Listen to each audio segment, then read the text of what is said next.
Muslim woman's life represents a scary mystery in most of the West non-Muslim imagination.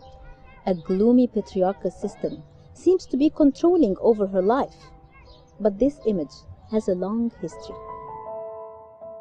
Beside the great effect of the patriarchal customs that affected many interpretations of Islam, the Muslim world faced a horrible shock during the colonization era.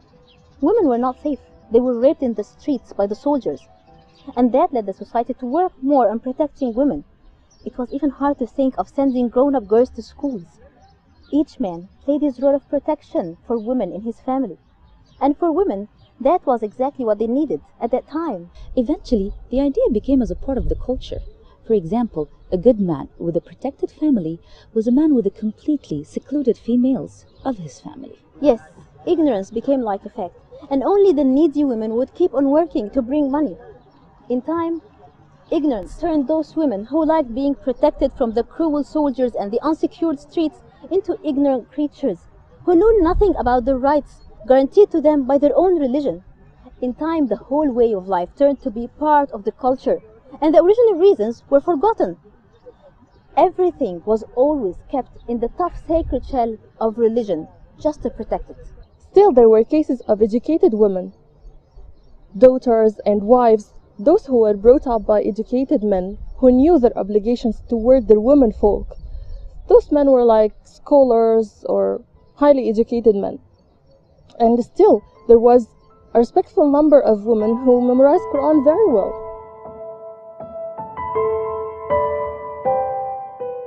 When the talk about freeing women started, it came from the West, and it seemed to be like part of a long speech of colonialism. It was strongly resisted in the name of religion, simply because it seemed to be westernization rather than freedom. And for the leaders of this freedom movement, the very clear outlook of a Muslim woman seemed to be like a bold sign of oppression. And they went on one way: we have to stop this. This stereotype urged them to do something to help those women.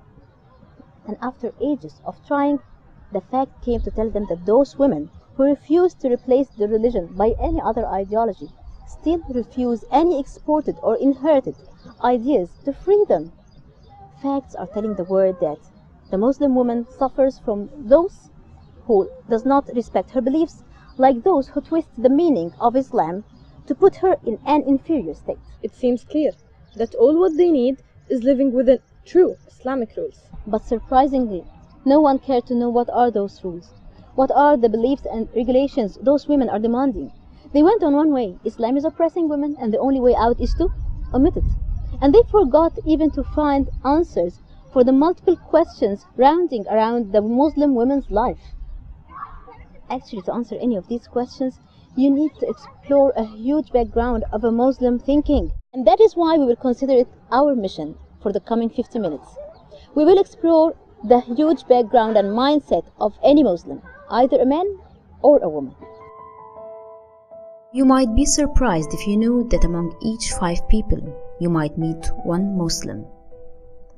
Muslims represent about 20% of people living on this planet, and only 15% of them are Arabs.